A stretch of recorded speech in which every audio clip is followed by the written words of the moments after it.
시간 하나님께서 우리에게 주실 생명의 말씀은 골로새서 1장 11절부터 12절까지,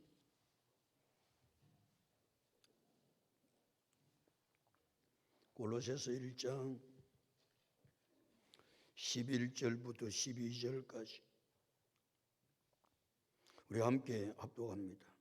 그의 영광의 힘을 따라 모든 능력으로 능하게 하시며 기쁨으로 모든 견딤과 오래 참음에 이르게 하시고 우리로 하여금 빛 가운데서 성도의 기업의 부분을 얻기에 합당하게 하신 아버지께 감사하게 하시기를 원하노라. 할렐루야. 앞뒤 좌우로 인사합니다. 예수님께서 부활하셨습니다. 예수님께서 부활하셨습니다. 예수님께서 인간의 근본 문제인 죄의 문제를 해결하기 위해서 지난 주일 금요일 날 십자가 위에 물과 피를 한 방울도 남기지 아니하시고 다 쏟으시고 예수님께서 다 이루었다 말씀하셨습니다. 그런 예수님은 무덤에 장사 지낸 바가 되셨습니다. 그러므로 말미암아 우리 인간의 근본 문제인 죄 문제를 예수님은 완전히 영원히 해결해 주신 줄로 믿습니다. 우리 죄 문제 말이에요. 인간의 근본 문제인 죄 문제를 예수님께서 완전히 영원히 해결해 주심으로 말미암아 예수님은 무덤에 더 머물러 있을 이유가 없으셨기에 오늘 새벽 사망근세 깨뜨리시고 무덤 문을 여시고 부활하신 줄로 믿습니다. 사망근세 깨뜨리시고 무덤 문을 여시고 부활하신 예수님은 생명의 주인 되십니다. 생명의 주인 말이에요. 회당장 야이로에게 12살 먹은 외동딸이 있었습니다. 외동딸이 병에 걸려 죽게 되었을 때 아버지 회당장 야이로는 예수님의 발 앞에 엎드려 내 딸을 살려달라고 애원했을 때에 예수님은 회당장 야이로와 회당장 집으로 가고 있는데 딸이 죽었다는 소식이 들립니다. 딸이 죽은 거예요. 얼마나 회당장 야이로는 딸이 죽었다는 그 소식 앞에 어쩔 줄 모르고 있을 때에 예수님은 회당장 야이로에게 이렇게 말씀하십니다. 두려워하지 말고 믿기만 하라. 우리가 이 세상을 살아갈 때 두려워할 일들이 수없이 일어나지만 우리는 두려워할 일이 아니고 믿으면 되는 줄로 믿습니다. 회당장 야이로 집에 갔더니 난리가 났죠. 사람들은 울며 심히 통곡하고, 왜? 이제 12살밖에 안 된 외동딸이 죽었으니까. 이 죽음 앞에 사람들은 어찌할 수 없고 어찌할 바를 몰라서 울고 심히 통곡하고 있을 때 예수님은 떠들지 말고 울지 말라. 이 아이는 죽은 것이 아니라 잔다 말씀하셨죠. 그랬더니 사람들이 피식피식 웃는 거예요. 저 정신 나간 사람 봐라. 우리가 죽은 것을 확인했는데 아이가 죽은 것이 아니라 잔단 말하니까. 예수님을 비웃었지만 예수님은 그 비웃음을 뒤로하고 회당장 야이로와 그의 아내와 세 제자를 데리고 죽은 아이의 손을 잡고 달리다굼 내가 네게 말하노니 소녀야 일어나라. 예수님 말씀하셨을 때에 죽은 회당장 야이로의 딸이 일어나 걷기를 시작하는 거예요. 회당장 야이로의 딸을 살릴 수 있는 분은 생명의 주인 되신 예수님 한 분밖에 없는 줄로 믿습니다. 예수 그리스도께서 생명의 주인 되시기에 죽었던 회당장 야이로의 딸을 살려주셨던 것이죠. 예수님께서 제자들과 많은 무리들과 함께 나인성 가까이 가서 할 때에 나인성에서 죽은 자를 메고 나오는 겁니다. 이 죽은 자는 어미가 이 아들의 독자요. 이 아들은 그 어미의 삶 속에 갑으로 살았던, 그렇게 생각해 보십시오. 이 아들 하나만 바라보고 독자이고 가부인 이 여인은 이 아들에게 소망을 가지고 이 아들에게 모든 기대를 가지고 살았는데 이 아이가 죽어버린 거예요. 청년이 죽은 거예요. 그러니까 동네 사람들은 이 가부의 처지를 아니까 이 아들만 바라보고 지금까지 살았던 여자가, 가부로 살았던 여자가 그 아들이 죽으니까 얼마나 슬퍼, 이 슬픔을 함께 나누느라고 함께 울고, 그렇게 나올 때 예수님은 이 여자를 불쌍히 여기시고 우지 말라고 위로하시면서 죽은 간에 손을 대시고 청년아 내게 말하노니 일어나라. 예수님 말씀하셨을 때에 죽었던 청년이 일어나 옆에 사람과 말하기를 시작하는 거예요. 사랑하는 성도 여러분, 이 죽은 청년을 누가 살릴 수가 있습니까? 생명의 주인 되신 예수 그리스도께서, 생명의 주인 되신 예수 그리스도만이 죽은 자를 살릴 수 있는 줄로 믿습니다. 예루살렘에서 베다니는 한 오리길쯤 되는 거리이기에 예수님께서 예루살렘에 오시면 오리길쯤 되는 이 베다니 마을에 세 남매가 살았습니다. 나사로, 마르다, 마리아. 이 집에서 예수님은 늘 잠을 주무시는 거예요.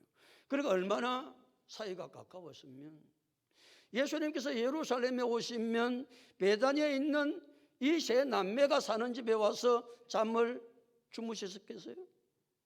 그런데 나사로가 병이 들어 죽게 생겼어요.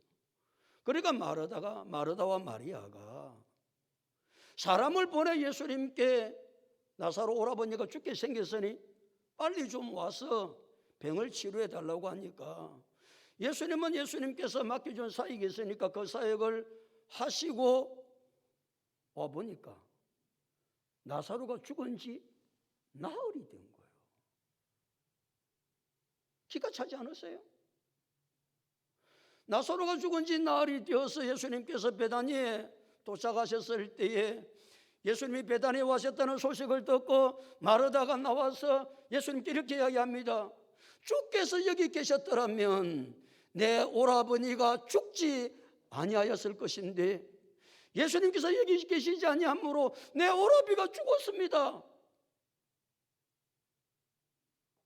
예수님께 원망 섞인 말로 하고 있는 것이죠. 예수님이 여기 계셨더라면 내 오라버니가 안 죽었을 것인데 예수님이 여기 계시지 아니하므로 내 오라버니가 죽었습니다. 애통해하는 마르다에게 예수님께서 하셨던 말씀이 요한복음 11장 25절 26절 말씀입니다. 예수께서 이러시되 나는 부활이요 생명이니 나를 믿는 자는 죽어도 살겠고 물어 살아서 나를 믿는 자는 영원히 죽지 아니하리니 이것을 내가 믿냐? 예수님 지금도 동일한 질문을 던지시죠. 예수님이 말씀하십니다. 나는 부활이요 생명이니. 예수만이 부활이십니다. 예수만이 생명의 주인이십니다. 나는 부활이요 생명이니 나를 믿는 자는 죽어도 살고 물어 살아서 나를 믿는 자는 영원히 죽지 아니하는데 이것을 믿으시기 바랍니다. 부활의 신앙 말이에요. 예수님께서 인간의 근본 문제인 죄 문제를 해결하기 위해서 지난 금요일 날 십자가 위에서 물과 피를 다 쏟으시고 장사 지낸 바 되셨지만 그 모든 것은 인간의 근본 문제, 제 문제를 완전히 영원히 해결하시기 위해서 그러셨는데 해결하고 나니까 예수님 무덤에 머물러 있을 이유가 없으시죠. 그러게 오늘 새벽 예수님은 사망 근세에 깨뜨리시고 무덤 문을 여시고 부활하셨기에 그 예수 그리스도의 부활의 소망을 믿는 자, 예수님께서 부활의 첫 열매가 되셨던 것처럼 우리 모두도 부활하여 영원한 생명을 누리게 될 줄로 믿습니다.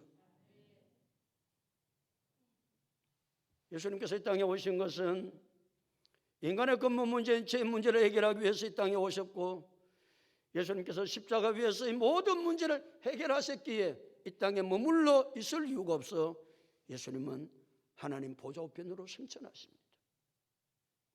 다시 예수님이 재림하십니다. 예수님이 다시 재림하시는 이유는 인간의 근본 문제인 죄 문제를 해결하기 위해서 예수님이 이 땅에 오시는 것이 아니고, 재림의 예수님은 예수 믿지 않는 자와 믿는 자 심판하기 위해서 이 땅에 오십니다.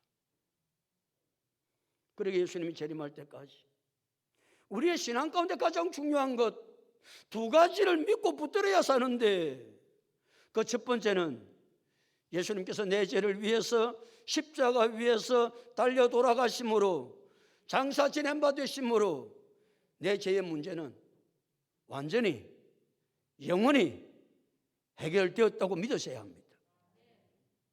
뿐만 아니라 예수님께서 사망 것에 깨뜨리시고 무덤 문을 여셨기에, 예수님께서 부활의 첫 열매가 되셨기에 나도 부활의 소망을 가지고 부활의 영광을 누리고 영원한 생명을 가지고 살아감을 고백하고 주님 재림하실 때까지 이 신앙으로 승리할 수 있는 우리 모두가 다 될 수 있기를 예수 그리스도 이름으로 축복합니다. 골로새 교회는 사도 바울이 세운 교회가 아닙니다. 골로새 교회는 사도 바울의 복음을 들었던 에바브라가 세운 교회인데, 그 에바브라가 골로새 교회 사정의 문제를 사도 바울에게 다 이야기했을 때 사도 바울은 듣던 날부터 골로새 교회 성도들을 위하여 기도하기를 그치지 아니하고 구했다 그랬습니다. 그냥 기도했다 그래도 될 건데 기도하기를 그치지 아니하고 구했다 그랬습니다. 이 말은 사도 바울이 골로새 교회를 세웠던 에바브라 디도를 통해서 골로새 교회 사정들을 듣고 난 이후부터 골로새 교회 성도들을 위하여 적시 기도하고 지속적으로 기도하고 정한 시간에 기도했다는 사실을 우리에게 말씀하고 있습니다. 사랑하는 성도 여러분, 기도하면 응답받습니다. 기도하면 하나님 반드시 역사하십니다. 그런데 우리가 어떻게 기도해야 될 것인가? 문제가 생겼을 때 뒤로 미루지 말고 어떻게 기도하고 적시 기도해야 합니다. 대답 좀 하시죠. 어떻게 기도한다? 적시 기도한다. 두 번째는 어떻게 기도한다? 지속적으로 기도한다. 뭐 할 때까지? 응답받을 때까지. 그 다음에 기도하는데 무시로 성령 안에서 기도하는 거 말고 말이에요. 그건 아무나도 하지요. 반드시 기도는 무슨 시간을? 정한 시간을 정해놓고 정한 시간에 기도해야 된다는 사실을 기억하시고, 그냥 아무렇게나 기도의 삶 산다고 말하지 말고 적시 기도하고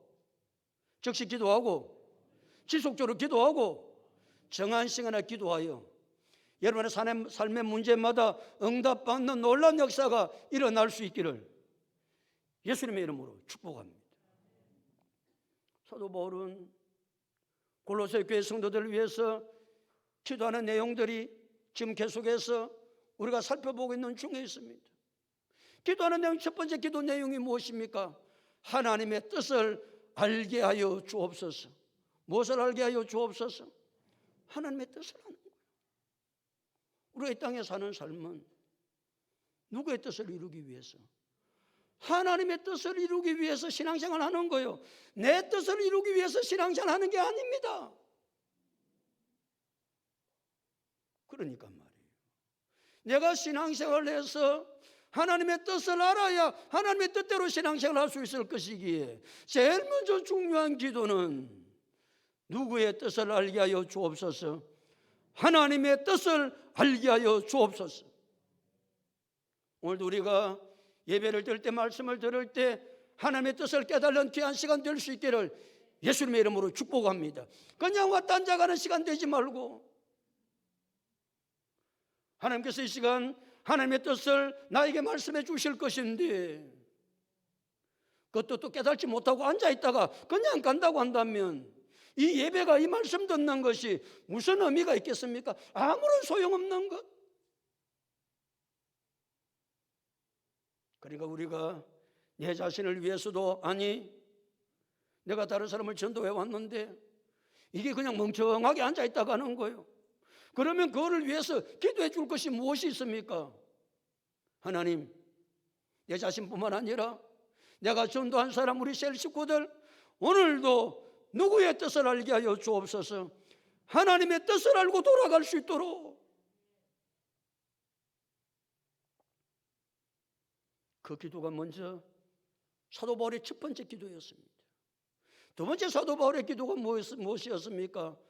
주께 합당하게 행하게 하옵소서. 주께 합당하게 행하게 하옵소서. 그 말은 뜻을 알았으면 그 뜻대로 뭐 해야 된다는 겁니까? 행해야 되죠. 오늘 하나님께서 우리에게 하나님의 뜻을 가르쳐 주실 것인데 그 뜻만 알고 돌아가면 아무런 소용없고 그 뜻을 알았으면 하나님의 뜻대로 행해야 될 줄로 믿습니다. 행하지 않는 알면 아무 소용없는 것입니다. 그래서 나도 바울은 두 번째로 기도할 때 하나님의 뜻에 주께 합당한 삶을 살아갈 수 있도록, 행할 수 있도록 하나님 은혜를 허락하여 주옵소서 기도했죠. 세 번째 사도 바울이 골로새 교회 성도를 위한 기도 제목이 무엇이었습니까? 범사에 기쁘시게 해달라는 기도였습니다. 범사에 말이에요. 모든 일이지요. 하나님을 기쁘시게 해야 되는데 우리의 삶이나요, 하나님과 우리와 자녀의 삶이나 하나님과 우리의 관계 삶은 동일하죠. 애가 학교로 간다. 학교에 가면 언제나 선생님이 숙제를 내주지요. 숙제 말이에요. 그 엄마가 어디 밖에 갔다 와서 오늘 선생님 숙제 내준 게 뭐냐 한번 보자. 그러니까 뭐 어디 숙제를 해야 된다고. 야 봐라, 지금부터 이 숙제 해야 돼. 그래서 이제 아들한테 이야기하니까 아들이 말이죠, 책상에 앉아서 그 숙제해 준 걸 해야 된다는 걸 알고 숙제를 열심히 하는 거예요. 다 했나? 엄마 다 했어요. 기분 좋아요, 안 좋아요? 좋지요? 별론가 봐. 그리나도 해도 기분 좋아요. 그런데 하라고 그랬더니 이게 숙제도 안 하고 뭐 혼천지 뭐 돌아다니고 놀다. 엄마가 물어보는 거 숙제했나? 안 했다 엄마. 그럼 니 뭐 했노? 친구하고 노느라고 뭐 딱지치기 하고 뭐 좀 놀다가 안 왔나? 그 열불이 살라지요? 전날 아침에 조사를 했어요. 또 안 한 거예요 이게. 그런데 그 아들이 엄마가 묻기도 전에 숙제할 것은 낱낱이 대놓은 거예요. 엄마가 하라고 하기도 전에 숙제를 다 해놓은 거예요. 그리고 엄마가 어디 갔다 오니까 말이죠, 이게 책 정리도 다 해놓고 얼마나 밤도다게 해놨는지 엄마가 묻는 거예요. 니 학교에서 숙제 안 내주더냐? 엄마 벌써 다 했어요. 그러면 기분이 좋나 안 좋나? 그런 일이 없었지? 기분이 엄청 좋지요. 그 말이에요. 범사에 하나님을 기쁘시게 하라는 말은 하나님의 뜻이 나타나서요, 그것을 행해야 돼요. 행해야 될 때 어떻게 행한다? 말도 하기 전에 미리 하는 거예요. 뜻을 알아가지고 성도가 신앙생활을 하려면요, 그 정도는 해야 누구를 기쁘시게 할 수 있다? 하나님을 기쁘시게 할 수 있는 거요. 좀 그렇게 신앙생활을 할 수 있기를 예수님의 이름으로 축복합니다. 그래, 그 사람 복이 안 되겠어요? 하라 그랬더니 이게 변명은 많다. 이래서 못하겠고 저래서 못하고 친구하고 놀러 가야 되고 어디 등산 가야 되고 말이지, 골프를 치러 가야 된다라고 어째야 된다. 그러고 하라는 거 안 하고, 좋아할 부모가, 좋아할 하나님이 이 세상에 어디에 있습니까? 하나님의 뜻이 나타나면, 늘 어른들이 그런 말씀을 하시, 미리 알아서 해, 기라. 미리 알아서 내가 하는 거예요. 그러면 하나님이 점검할 때에 이게 말이지, 내가 지금 뜻만 가르쳐 줬는데도 미리 알아서 하니까 얼마나 하나님 앞에 기쁨이 되는지. 어차피 살아가야 될 인생 아니에요? 어차피 숙제해야 되는 거 아니에요? 학생은 어차피 숙제해 가야 되는 거 아니에요? 안 해가면 됩니까? 안 해가도 되기는 되지. 두드려 맞으면 되지. 가서. 그러나 미리 알아서 하면 어차피 해야 될까? 부모 기분 좋고 지 좋고. 네 번째, 모든 선한 일에 무엇을 맺도록? 열매를 맺도록. 열매 없는 나무는 아무 소용없거든요. 우리의 삶들 속에 이게 뭐 처음에 떠발릴 때는 뭐 난리를 치게 쌓아서 뭔가 엄청난 일이 일어날 것 같은데 난주는 아무런 열매가 없는 거예요. 잎이 무성한 무화과 나무처럼 말이에요. 그때 예수님은 그 무화과 나무를 저주하셨지요. 우리의 삶들 속에 성령의 열매, 의의 열매, 빛의 열매, 이런 열매들이 가득해야 된다는 것을 아셨던 하나님은, 사도 바울은 골로새 교회 성도들을 행하여 모든 선한 일에 열매를 맺게 하시며, 그 다음에 마지막에 하나님을 아는 것에 뭐하게 하시고 자라게 하시고. 그러니까 예수님 닮아갈 수 있도록 우리의 신앙생활의 모든 삶은 예수님을 닮아가는 가정 속에 있는데, 골로새 교회 성도들로 하여금 하나님 예수님을 닮아갈 수 있도록 하나님 은혜를 베풀어 주옵소서. 그리스도의 장성한 분량 말이에요. 우리 예수 그리스도를 닮아가는 날마다 삶들이 될 수 있기를 예수님의 이름으로 축복합니다. 그러면서 계속해서 사도 바울은 골로새 교회 성도들을 위해서 기도하는데, 오늘 11절인데 11절 다 같이 읽어보실 거예요. 11절 다 같이 읽겠습니다. 시작.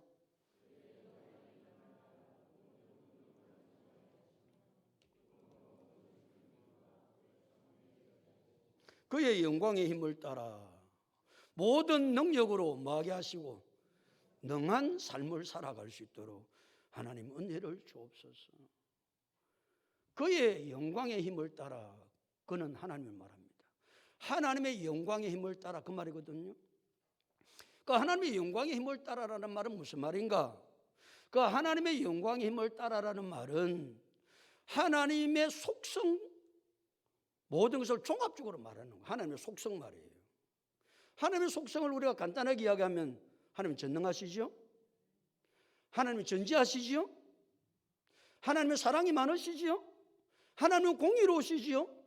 하나님은 거룩하신 분이지요? 하나님은 영원한 생명을 가지신 분이죠?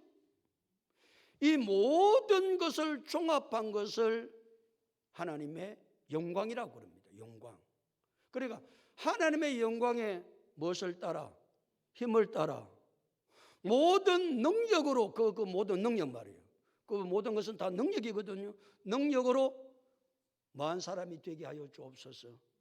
능한 사람이 되게 하여 주옵소서. 이 기도를 하는 거예요. 더 간단하게 말하면 우리는 아무런 능력이 없다 그 말입니다. 우리가 무슨 능력이 있습니까?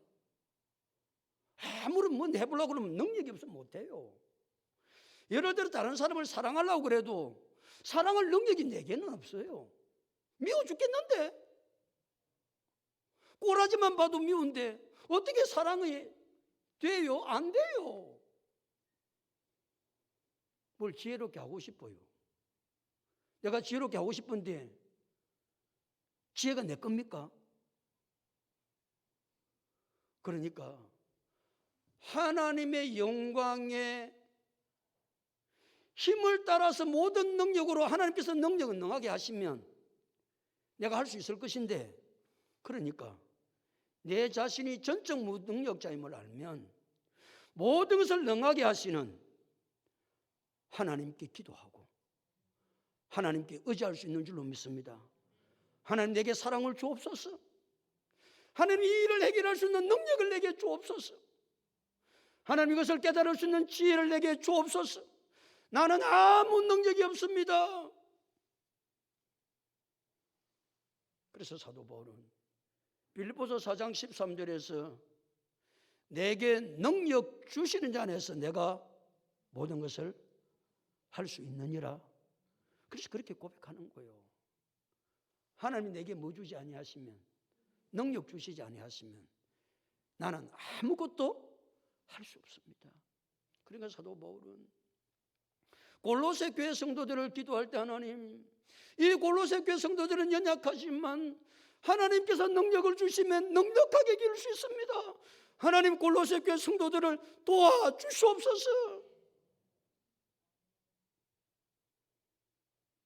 여러분, 내 자신이 연약한 점을 깨달을 때마다 우리는 하나님 앞에 끊임없이 하나님 능력을 내게 베풀어 주시지 아니하시면 하나님 내가 살아갈 수 없습니다. 하나님의 영광의 힘을 따라서 모든 능력으로 능하게 하시면 이 세상을 승리하며 살아가게 되는 줄로 믿습니다. 그래서 사도 바울은 그 기도를 골로새 교회 성도들을 위해서 기도하고 있는 겁니다. 모든 선한 열매를 맺게 하시며 하나님을 아는 것에 자라게 하시고 모든 능력으로 능하게 하사 뒤에 서술하는 모두가 다 현재 시제로 되어 있습니다. 현재 시제. 우리 시제를 잘 안 따지는데 히브리 헬라어는 시제가 굉장히 중요하거든요.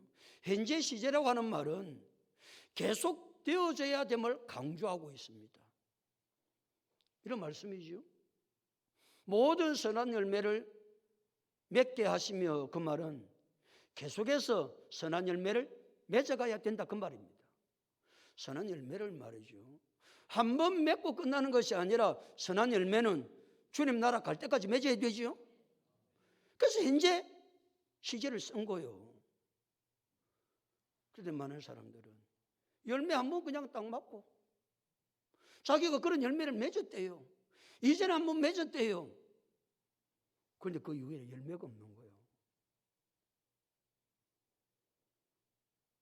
두 번째, 하나님을 아는 것에 뭐하게 하시고 자라게 하시고, 그것도 현재 시제를 썼거든요. 자라는 것은, 그렇게 장성의 분란까지 자라는 것은 뭐 해야 된다? 계속 자라야 한다. 자람이 멈추어지면 안 된다 그 말입니다. 모든 능력으로 능하게 되는 것도, 작년에 능하게 살다가 올해 신앙생활 하는 분 아무런 능력이 없어, 그런 거 말고 말이에요. 계속해서 능력 있는 삶을 사는 것이다 그 말입니다. 그러니까 우리 기독교는 말이죠, 멈춤이 없이 계속해서 하나님께서 원하시는 뜻을 이루어가야 되는 줄로 믿습니다. 그러니까 우리의 신앙생활 가운데 가장 무서운 적은 무엇인지 아십니까? 이전에 잘했대. 이전에 왕년에. 그 왕년에 그래서 얻지 못했단 말입니까? 기독교는 과거를 팔아먹는 종교가 아닙니다. 근데 많은 사람들은 과거만 팔고 있습니다. 사람 만나보십시오. 이전에 자기가 뭐 청년회장 했다나? 여전대 회장도 했다나? 그래 지금 어떤데? 과거에 아무리 잘한 것이 중요한 것이 아니고 현재가 중요하다. 현재가 중요하고 우리 기독교는 미래지향적인 종교입니다. 그런데 많은 사람들을 만나보면 왕년에 신앙생활 잘했대요. 이전에는 열심히 했대요. 그리고 지금 어쨌단 말입니까? 하나님 지금을 우리에게 요구하십니다. 그래서 시제를 쓸 때 현재 시제를 쓴 거예요. 왜냐하면 계속해서 주님께서 원하시는 뜻을 이루어가야 하기 때문에. 그러기에 우리 기독교는, 우리의 신앙은 멈춘 표지판이 없습니다. 멈춘 표지판이 있으면 안 되는 거예요. 계속해서 주님께서 원하시는 뜻들을 이루어가 하나님을 기쁘시게 하고, 주님께서 원하시는 놀라운 일들을 날마다 우리의 삶들 속에 이루어가야 되는 줄로 믿습니다. 그래서 무엇을 팔지 말고, 가격 팔지 말고, 현재 내가 신앙생활을 어떻게 하고 있는가를 날마다 점검해야 주님께서 원하시는 뜻들을 이루어갈 수 있음을 사도 바울은 현재 시제를 쓰면서 우리에게 깨닫게 하고 있는 겁니다. 다시 11절 보실까요? 11절, 그의 영광의 힘을 따라 모든 능력으로 능하게 하시며. 왜 그렇게 해야 되는가? 그 다음 이유를 설명하고 있죠. 다 같이 읽습니다. 시작.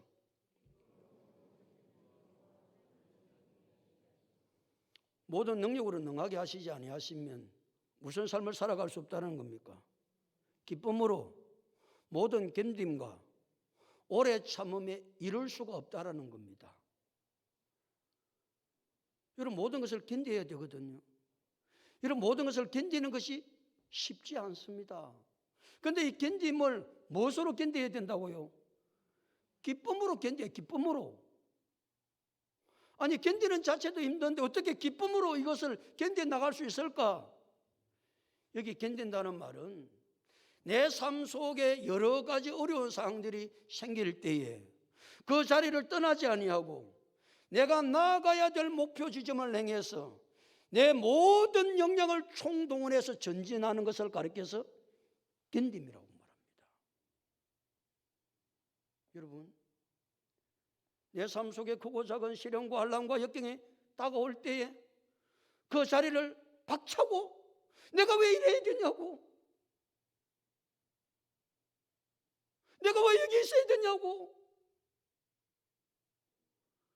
그런 사람 수없이 많이 만나죠. 왜 그게 안 되지요? 내 힘으로 하려고 하니까 안 되는 거예요. 그때 누구의 능하심이 내게 필요하다고요? 모든 능력으로 능하게 하시는 하나님의 능력이 내게 임해야 감당할 수 있는 줄로 믿습니다. 사람의 이름을 절대로 할 수가 없는 거예요. 어떻게 어려운 상황이 오고 힘든 상황이 오는데 내가 내 자리를 지키면서 목표 지점을 향해서 총력을 다해서 전진하며 나아갈 수 있습니까? 그것도 뭐 하면서? 기뻐하면서. 그건 우리 힘으로 할 수 있다 없다? 할 수 없다.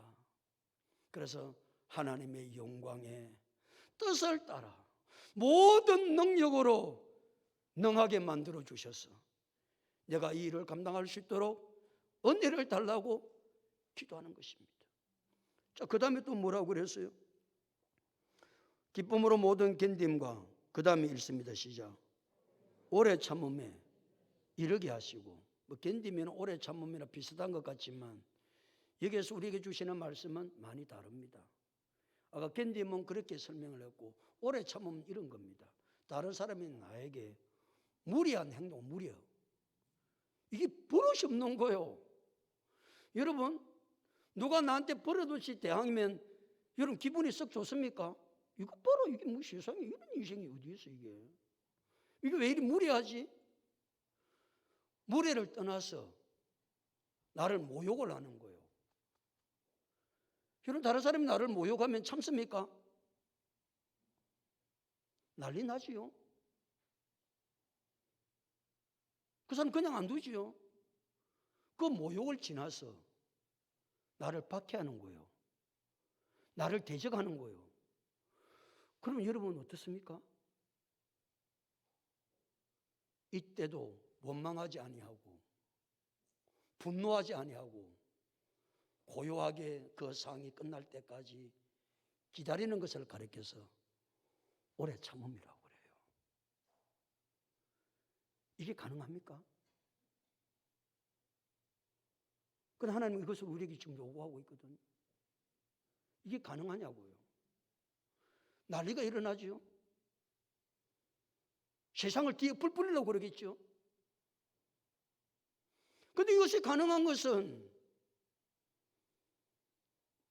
하나님의 영광의 힘을 따라 모든 능력으로 나를 능하게 하실 때 이 일을 할 수 있다. 이것이 세상 사람과 우리가 다른 점이다. 왜 우리가 세상 사람들 속에 이런 이야기를 듣습니까? 예수 믿으나 안 믿으나 꼭 같은데 왜 그런 이야기를 듣습니까? 꼭 같습니까? 예수를 믿으나 안 믿으나 꼭 같은 게 아닙니다. 하나님의 영광에 힘을 따라서 모든 능력으로 나를 능하게 하시면 세상 사람과 다른 하나님의 놀라운 사람이 되는 줄로 믿습니다. 우리는 그렇게 살려고 하나님께서 우리에게 능력을 주신다는 거예요. 우리가 그렇게 삶들 속에 다른 사람이 나에게 무례하게 행하고 나를 모욕하고 나를 대적할 때도 내가 꿋꿋하게 참고 나가야 되는 것은 그 속에 하나님의 뜻이 계시고 그 속에 하나님께서 나를 다듬어서 만들어서 하나님의 온전한 사람으로 쓰고자 하는 계획이 그 속에 있는데 우리는 그것은 아예 뒷전이고 내 하고 싶은 대로 내 편한 대로 내 좋은 대로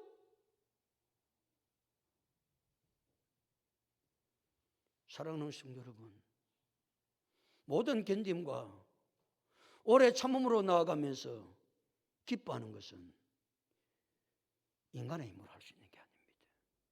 아니, 우리 신앙생활의 모든 것은 내 힘으로 할 수 있는 것은 아무것도 없습니다.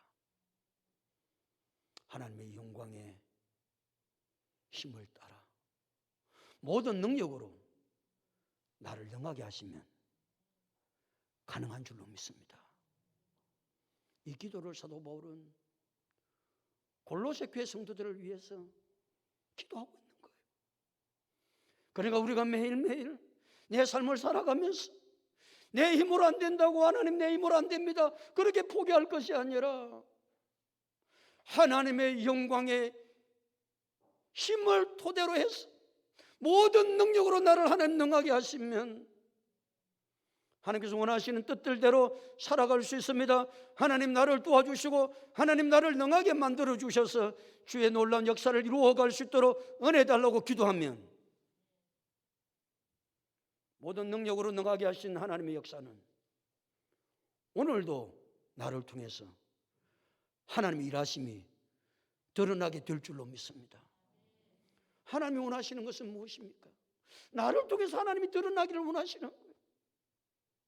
나를 통해서 하나님의 성품과 하나님의 역사하심과 하나님의 일하심이 나를 통해서 하나님이 드러나는 것은 내 힘으로 할 수 있는 것은 아무것도 없다라는 사실을. 그래서 하나님의 영광의 힘을 따라 모든 능력으로 능하게 하셔서 주의 뜻을 이루어갈 수 있도록 은혜를 달라고 기도하면 하나님의 그 능하심이 우리를 사로잡아 주실 줄로 믿습니다. 부활의 생명은 내게서 나온 것이 아닙니다. 부활의 생명은 하나님께서 우리에게 주신 것입니다. 여러분, 능한 가운데 부활의 능력보다 더 큰 능력이 세상에 어디에 있겠어요? 이 세상에 그 어떤 능력보다 큰 능력은 부활의 능력인데, 그 부활의 능력을 하나님 우리에게 허락해 주셨습니다. 그렇다고 한다면 이 부활의 능력을 허락하신 능하신 하나님께서 우리의 삶들 속에 하나님의 능하심을 허락해 주시지 않겠습니까? 그러게 이 부활의 신앙을 가지고 오늘도 하나님 앞에 기도할 때, 하나님 내 힘으로는 아무것도 이루어갈 수 없습니다. 그러나 하나님이 모든 능력으로 나를 능하게 하시면 할 수 있습니다. 내게 능력 주신 일 안에서 내가 답을 하세요. 모든 것을 할 수 있느니라. 내게 능력 주신 자 안에서 내가 모든 것을 할 수 있느니란 말이에요. 이 믿음을 가지고 우리가 하루를 살고 또 입주를 살고 1년을 살아 나를 통해서 하나님의 능하심과 하나님의 전능하심과 하나님의 전지하심과 하나님의 공의로우심과 하나님의 거룩하심과 하나님의 영원한 생명이 저와 여러분을 통해서 이 땅에 드러나야 되지 않겠습니까? 이런 놀라운 삶을 살기를 결단하는 부활의 아침이 될 수 있기를 예수님의 이름으로 축복합니다.